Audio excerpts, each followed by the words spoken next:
رقم 3 دونك كتم لتصحيح تمرين دراسة الدالة اللوغاريتمية. دونك هذا الفيديو رقم 3 بما أن كاين فيديو رقم 1 تابعو رقم 2 ودابا وصلنا رقم 3 يوصلنا فيه السؤال رقم 4 من الجزء الثاني من دراسة الدالة. السي اف منحنى الدالة اف في معلم متهامي المنظم او اي جي الوحدة هي 2 سنتيمتر. أول سؤال هنا ألف أدرس الفرع اللانهائي للسي اف بجوار ناقص ما لا نهاية. دونك أول حاجة خصنا نعرفو النهاية بجوار موان انفيني ديال الدالة اف شحال كتعطينا. ديجا لقيناها في لابارتي الثانية، لقينا أن النهاية ديال اف بجوار موان انفيني هي بلوس لانفيني. دونك غنبدا بها. دونك لدينا دونك النهاية الأولى دونك لا ليميت عندما اكس يؤول الى ناقص ما لا نهايه. ديجا حسبناها في السؤال الاول ديال الجزء الثاني لقيناها هي بلوس لانفيني. وبالتالي هنا منقدرش نحدد الفرع اللانهائي بطريقه مباشره، خص ضروري ندوز من المرحله الثانيه وغندوز للنهايه اخرى اللي هي لا ليميت اكس تؤول الى موان لانفيني اف دي اكس على اكس. دونك خصنا نحسبوا هاد النهايه ضروري تساوي دونك لا ليميت اكس تؤول الى موان لانفيني اف دي اكس التعبير ديالها هو عندي هنا هو اكس كاري زائد 2 اكس ال ناقص اكس الكل على اكس. دونك خصنا نحسبوا هاد النهايه. دونك هنا تساوي لا ليميت اكس تؤول الى موان لانفيني.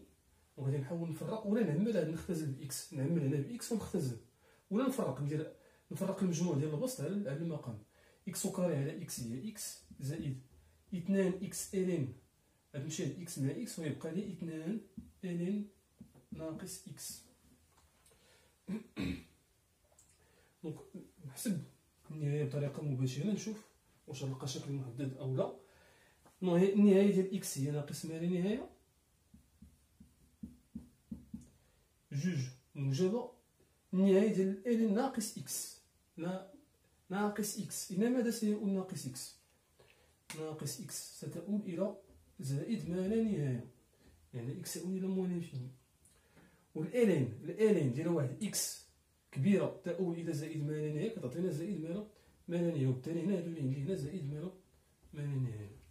ناقص ما لا نهاية زائد ما لا نهاية هو شكل غير محدد. وبالتالي هاد النهاية منقدرش نحسبها بطريقة مباشرة.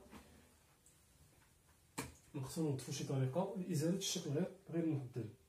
دونك اون فوا كنلقى الشكل غير محدد عفاكم شنو كنت كنقول في دوك الاجزاء السابقه، كنمشي دائما لداكشي اللي في الداخل ديال الين. شنو عندي في الداخل ديال الين؟ قلنا ناقص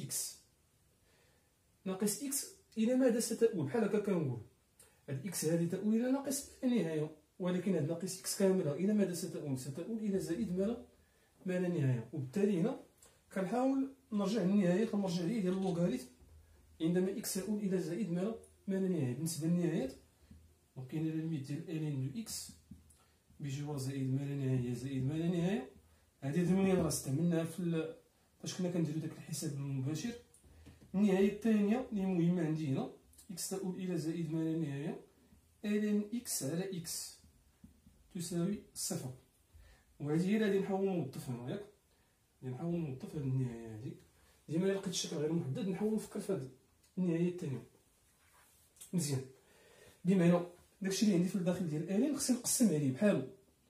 دونك بشرط داكشي اللي في الداخل ديال الين يكون دائما يؤول الى زائد ما لا نهايه.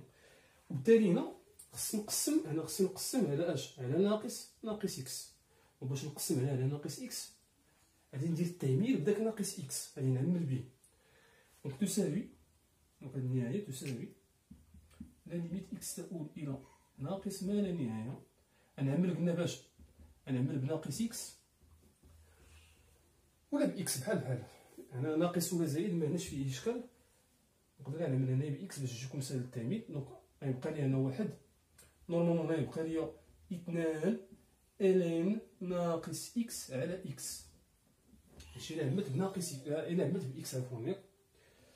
في الاخير قلنا حنا بغينا ناقص اكس وهنا تكون ناقص اكس بسيطه. قلنا الا بغيت ندير هنا ناقص اكس هاد الزائد هذا نردوه ناقص باش يبقى ديما التساوي عندي. هنا هاد الناقص هادي اللي لتحت غطلع للفوق هنا غتولي ناقص وبالتالي يولي زائد. بما داكشي هنا صحيح. ياك. دونك إلين ناقص إكس على ناقص إكس. مزيان. قلنا النهاية ديال هادي هي نهاية مرجعية. اش غتعطينا دابا هادي؟ راه بحال هادي نيت شتيها صافي. هاد إكس هذا بحال اللي قلتي دابا هذاك كروند إكس هو داك ناقص إكس. دونك هاد النهاية تعطينا شحال؟ تعطينا صفر. هادي تعطينا صفر. إلا نعاودو نحسبوها بشوية.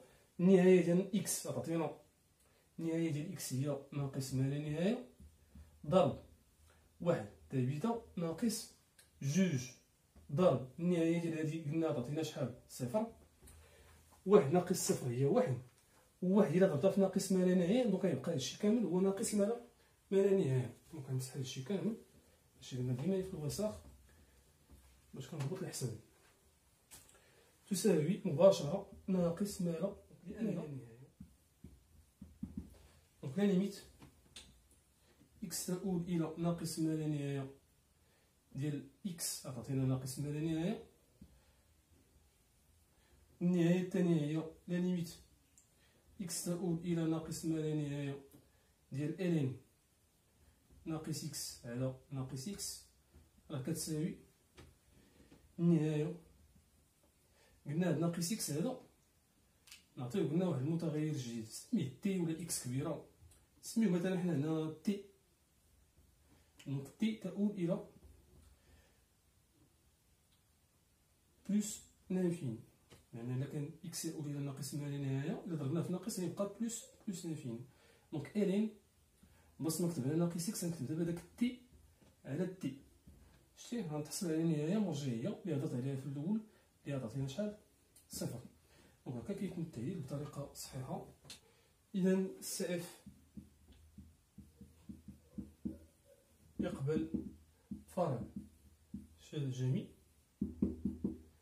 اتجاهه أو في اتجاه محور الأراتيب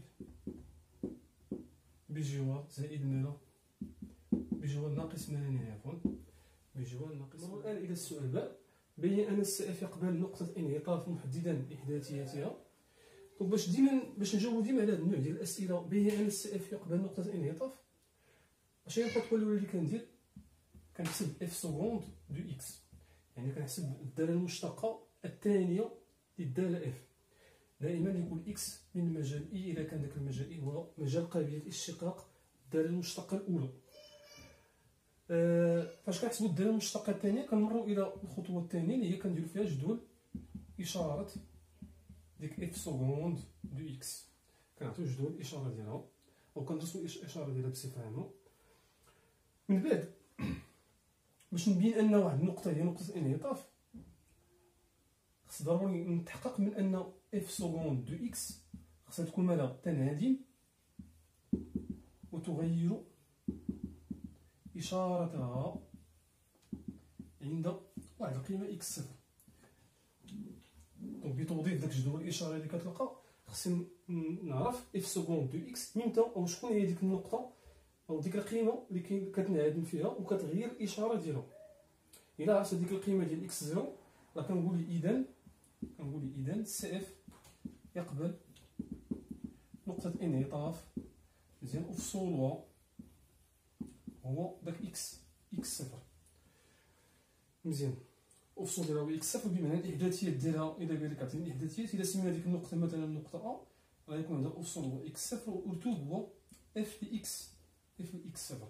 وغنحاولو نتبع دوك الخطوات باش نعطيو واحد الجواب ديال هاد السؤال. دونك أول حاجة قلنا نحسبو الدالة المشتقة الثانية اللي هي حسب التعريف هي الدالة المشتقة للدالة المشتقة من الرتبة الأولى للدالة إف. الدالة المشتقة من الرتبة الأولى اللي هي إف بريم حسب الفيديو السابق أو الأسئلة السابقة لقينا فيه أن إف بريم هي 2 جي دو إكس. يعني بحال غادي نديرو المشتقة ديال 2 جي دو إكس. جي دو إكس أو الدالة جي هنا هي دالة قابلة للاشتقاق على مجال ناقص ما لا نهاية صفر مفتوح حسب الجزء الأول ديال التمرين. وبالتالي إف سكوند هي دالة قابلة للاشتقاق على مجال اللي هو كذلك ناقص ما لا نهاية صفر مفتوح. وبالتالي نقدر نبدا من الأول نقول هنا لكل إكس أصغر قطعا من الصفر. دونك إف سكوند دو إكس هي المشتقة ديال المشتقة من الرتبة الأولى عوضنا هادي بالتعبير ديالها اللي هي جوج جي دو إكس تساوي 2 هي ثابتة غنخليها، وبالتالي غادي نضربها في المشتقة ديال الدالة جي، يعني جي بريم دو إكس. هنا غنوقف. علاش؟ غنقول لكم علاش غنوقفو هنا. لأن الهدف ديالي في الخطوة الثانية اللي كنت هضرت عليها هو نعطي الإشارة أو جدول الإشارة ديال إف سكوند، وبالتالي دابا بحال خصني نعطي جدول الإشارة ديال من؟ ديال 2 جي بريم دو إكس. 2 موجبة، وبالتالي خصني ندير الإشارة ديال من؟ ديال جي بريم. الإشارة ديال جي بريم كنا ديجا حطيناها في لابارتي الأولى في الجزء الأول ديال التمرين. كنا درنا الإشارة ديال جي بريم باش نعطيو جدول التغيرات ديال جي. إلا رجعتو لدوك الأسئلة السابقة غتلقاو داك جدول الإشارة. دونك غنقول لي إذا مباشرة بلا ما نبدا نعاود ندير دراسة الإشارة، غادي تضيع الوقت هنا. تجي مباشرة وديري بحال هكا إكس، وتقول لي راه جي بريم راه ديجا عندنا الإشارة ديالها، وبالتالي غتكون عندنا الإشارة ديال إف سكوند مباشرة. دونك غندير إف سكوند، ولا تقدر تكتبها هنا قبل ما تقول لي إذا، تقول لي إذا إشارة إف سكوند دو إكس هي نفس إشارة جي بريم دو إكس ومنه اللي صافي ديال الجدول. بما هاد إف سكوند ديال داك الإشارة ديالها غنلقاها غير انطلاقا من الإشارة ديال جي بريم. جي بريم كيفاش لقينا الإشارة ديالها؟ إلا رجعتو للفيديو رقم 1 راه درنا الإشارة ديال جي بريم، درنا ناقص ما لا نهاية زيرو، وزيرو ما داخلاش مزيان، وقلنا أن جي بريم كتنعدم في ناقص واحد، وقينا هنا إشارة سالبة وهنا إشارة موجبة. هكا كنلقيناهم. هنا دابا اش غندير؟ باش نحيدو كامل. أنا كتهمني الإشارة قلنا ديال إف سكوند فقط، هادشي اللي كيهمني مزيان. دونك حنا دابا درنا دوك جوج مراحل اللي هضرنا عليهم، حسبنا إف سكوند، عطينا جدول الإشارة ديال إف سكوند. ثالث حاجة نوظف داك جدول الإشارة اللي لقيت باش نشوف واش إف سكوند كتنعدم مع تغيير الإشارة في شي نقطة. مزيان، كنلاحظ إف سكوند فيه هنا كتنعدم في القيمة إلا كان إكس كيساوي ناقص واحد مع تغيير الإشارة، شتي؟ وبالتالي هنا راه كاينة واحد نقطة انعطاف، يعني المنحنى ديال الدالة ستقبل نقطة انعطاف. دونك غندير واحد النتيجة من تحت هذا الجدول. إذا إف سكوند دو إكس تنعدم وتغير إشارتها عند إكس سوف تساوي ناقص واحد. مزيان، هذه الجملة دابا هذه هي دلالة على أننا غادي نقولو في الأخير وبالتالي سي إف يقبل نقطة انعطاف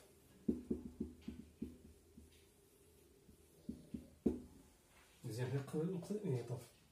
اشنو قلنا ديك الساعة؟ قلنا افصولها هو هذيك القيمة ديال إكس صفر، ولكن بما أنه بغى الإحداثيات نعطي الإحداثيات مباشرة. يقبل نقطة الانعطاف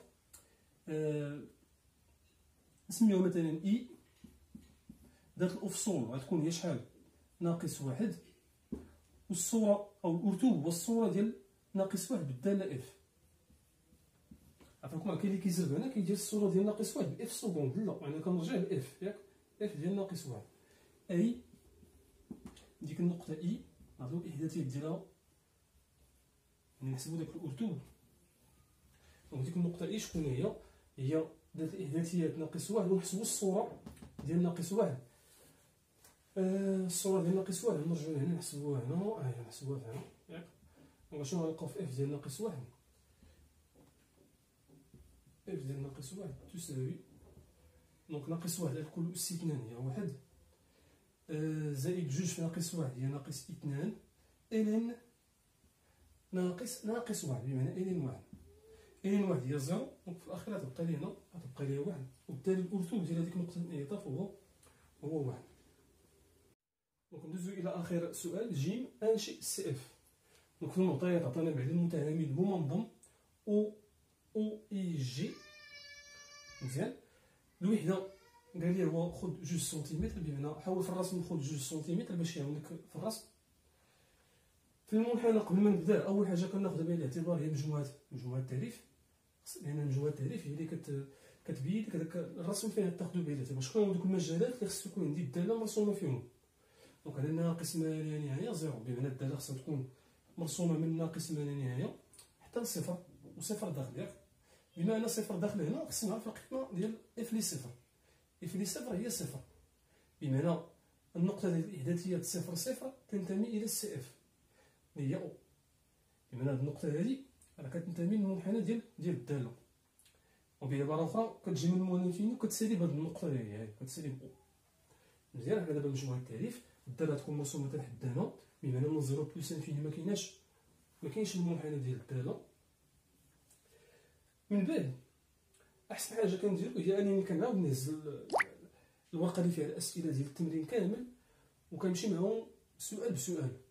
فين ما كان عندي شي سؤال عنده علاقه بالتاويل الهندسي كناخذ به الاعتبار. شوف دابا انا نحاول نجمع لكم كاع دوك المعطيات اللي عندي في التمرين كامل ها هما، ونقدر كاع نعاود معاك انا ازيرو نمشي معاك سؤال بسؤال. السؤال الاول كان في التمرين هو يعني من بعد الداله المساعده، ما كنهضرش على الجزء الاول كنهضر على الجزء الثاني. حسب لي النهايه ديال اف بجوار موان انفيني. دابا غير حساب ما فيهش تاويل هندسي. دزنا السؤال الثاني قال لك ادرس اتصال اف على اليسار في الصفر. لقينا ان اف متصله على اليسار في الصفر. ماذا يعني هذا الشيء؟ يعني ان المنحنى اللي جيت رسمه بجوار الصفر على اليسار خص تكون الداله متصله، بمعنى خص يكون الاتصال بحال هكا. شتي ما يكونش هناك تقطع ديال المنحنى، بحال قلتي مثلا اف لي صفر هي هذه، ومن بعد الداله كتبدا مثلا من شي بلاصه هنا مثلا بحال هكا كتبقى غاديه. شتي دابا هنا الداله ليست متصله على يسار الصفر.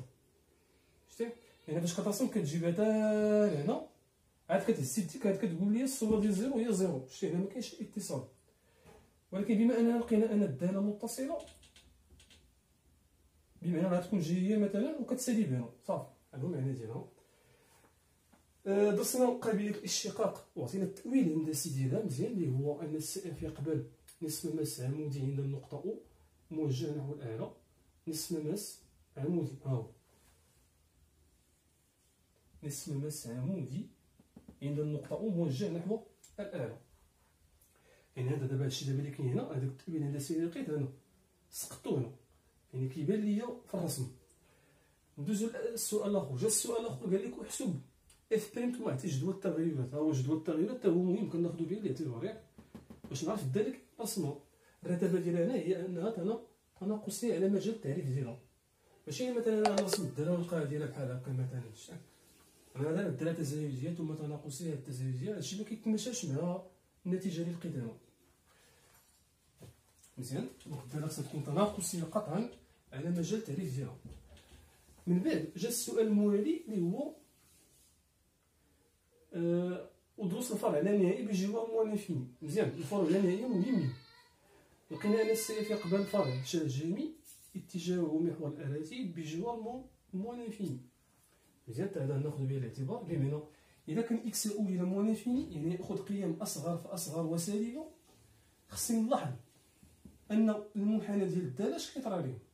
المنحنى ديال الداله كيقبل واحد الفرع شال جيمي اتجاه محور الاراتي. اش كنقصدو بالفرع شال جيمي؟ بسيط. ها هو الفرع شال جيمي نشرحو لك هنا. فرع شال جيمي مثلا هذا المحور ديال افاصيل. الى عندي المنحنى ديال بحال هكا مثلا، انا كنقول ان المنحنى ديال الداله يقترب الى هذا المحور، وبالتالي هذا المحور الافاصيل كيتسمى مقارب. اما الا درنا بحال هكا اذا كان المنحنى ماشي كيقرب وانما العكس، يعني المنحنى غادي كيبعد، المنحنى غادي كيبعد. الرسميه ديال هكا كيكون عندي بحال هكا كما كتلاحظوا هنا. هنا كنقولوا المنحنى كيقرب لهذا المحور هذا، وبالتالي في الحاله ديال الخط هذا المنحنى المتقطع كنقولوا ان هذا المحور الافاصيل هو مقارب. الحاله الاخرى اذا كان عندي المنحنى غادي كيبعد شويه بشويه، كيبعد على هذا المحور هذا. انا كيتسمى هذا فرع شال جيمي اتجاهه محور الافاصيل بجوار زائد ما لا نهايه. باش كنعرف الجوار او بصفه عامه الفروع الشال الجيميه كيكون ديما الجوار ديالهم هو ما لا نهايه، ياك اما بلس انفيني اما موان انفيني. انت شنو كتلاحظ انا فرع الشال الجيمي كاين عندي باش من الجوار بلس انفيني. غنمسح هذا. ماشي الحاله الممكنه ديال الفرع الشال الجيمي الاتجاه ديالو هو محور الافاصيل. كاين حالات اخرى اللي هي هذه بلاصه مثلا الا كانت الداله هكا، الا كانت الداله هي هادي، هذا اش كيتسمى دابا؟ هذا اشنو كيمثل محور الافاصيل بالنسبه لهذا المنحنى؟ مقارب. مزيان.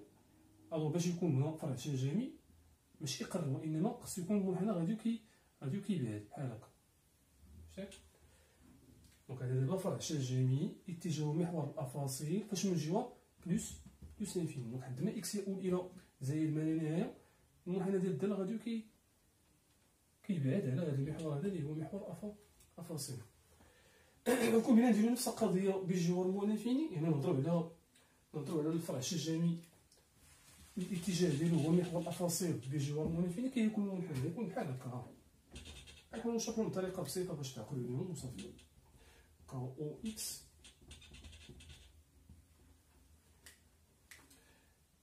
كون عندي المنحنى بحال هكا، هذا اش كيتسمى؟ هذا في الحاله هذه يكون مقارب. محور الافاصيل هو مقارب افقي، ياك؟ الو الا بغينا هنا فرع شجامي بجوار المنافيني، خص المنحنى ما يبانش كيقرب، خصو يكون مالو غادي كيبعد. فهمت؟ وبالتالي تقريبا هنا كنقولو حنا لا فورم ديال الفرع الشجامي تقدر تكون بحال هكا، المنحنى غادي كيبعد غادي كيطلع، شتي؟ غادي كيطلع وكيبعد على محور الافاصيل. اش من جوار هذا الجوار ديال منافيني. باختصار كنديرو بحال هكا باش يبان الشكل مزيان. الحاله الاخرى الممكنه هي هذه. دونك هذا فرع شجامي كذلك في الاتجاه ديالو هو محور الافاصيل دائما بجوار منافيني. بمعنى محور الافاصيل الفروع الشجاميه الممكنه فيها كاين فيها 4. كاين هذا اللي في الفوق بحال هكا، كاين هذا، وهاد جوج هادو عندهم نفس الجوار، يعني جوار بلوس انفيني. كاين هذا وهذا عندهم الجوار اللي هو موان انفيني. راه دابا نشوفو الى عندي فرع شجامي اتجاهه ماشي محور الافاصيل وانما محور الاراتيب. الا فهمتوا شويه ديال الافاصيل غادي يجيكم دابا الاراتيب مزيان. دونك نحاول نعطي دابا محور الاراتيب. دونك او ايكغيك. دونك مثلا باغي شي حاله ممكنه ديال فرع شجامي اتجاهه محور الاراتيب بجوار بلوس انفيني. فاش كنقول بلوس انفيني بمعنى الداله خصها تكون مرسومه على اليمين، فاش كنقول منافين يعني خصها تكون على اليسار. دونك المنحنى ديال الداله كيكون في الحاله هذه.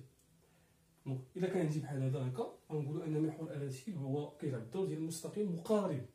انا ما بغيتش مستقيم مقارب، باغي فرع شجامي، باغي محور الاراتيب يكون هو الاتجاه ديال هذاك الفرع شجامي، بمعنى بلاصه ما يكون كيقرب خصو يكون غادي كيبعد، ياك؟ مزيان. خصو يكون بحال هكا، شتي؟ دونك لا فورم ديالو حنايا كنقولوا لا فورم ديال الشكل ديالو يقدر يكون بحال هكا، شتي؟ غادي كيبعد. دونك هذا اش كيتسمى؟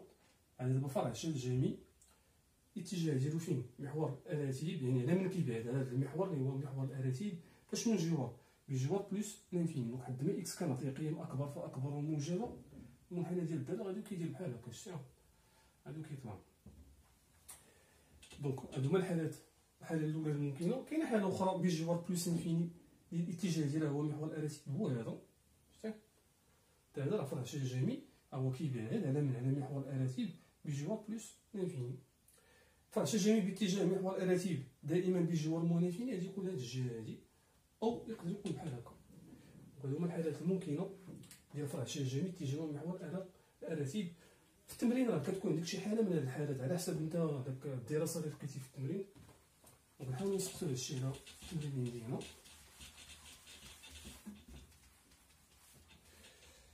من بعد نعاودو بشويه هنا قلنا ان فرع شجامي اتجاه محور الاراتيب بجوار المنافين. دونك الا جيت في المنافيني انا كنعرف الداله تكون دايره بحال هكا، عندها فرع شجامي يعني كتبعد على هذا المحور ديال الاراتيب. مزيان. الداله انا عارفه كيفاش كتبدا من او عندها نصف مس عمودي، بمعنى كتبدا بحال هكا نصف مس عمودي كتطلع، شتي؟ كتمس هنا في هذه النقطه وكتطلع بحال هكا. مزيان. كتطلع. دابا خصني نربط بين المنحنى يعني من المنافين للزيرو. دونك شنو هي خصني هنا؟ خصني واحد النقطه اخر اللي هو نقطه الانعطاف. دونك اي ذات الاحداثيات ناقص واحد هي نقطه انعطاف سي دو اف. دونك غادي نحاول نرسمها. دونك ها هي واحد ناقص واحد. دونك هذه هي النقطه اي. اش كنقصدو بنقطه الانعطاف؟ عافاكم، نقطه الانعطاف هي النقطه التي يغير منحنى الداله فيها التقعر ديالو. اش كنقول التقعر؟ بمعنى اما كيكون تقعر نحو الاراتب السالبه، واحد شويه كيولي الاراتب الموجبه. دابا هذه راه نقطه الانعطاف، يعني كتكون المحاله بحال هكا، واحد شويه كيولي بحال هكا، دونك هذه نقطه انعطاف مقعر محدد.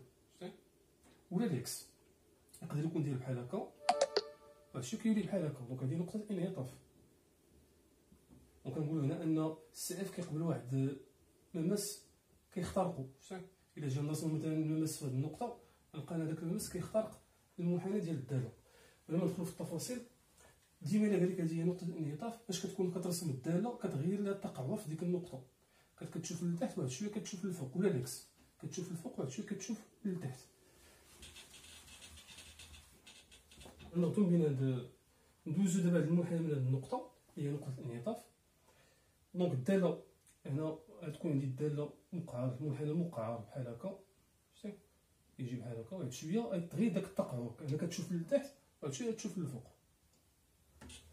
بحال هكا. الطريقه باش كنطلع الداله هنا خصها تعطيني واحد الفرع شاجي يكون غادي وكيبعد شويه بشويه على هاد المحور ديال الاراتب بجوار مو انفيني. وهنا خصني نلاحظ مزيان ان التقعر ديال المنحنى كيتبدل في هذه النقطه هذه لانها هي نقطه الانعطاف.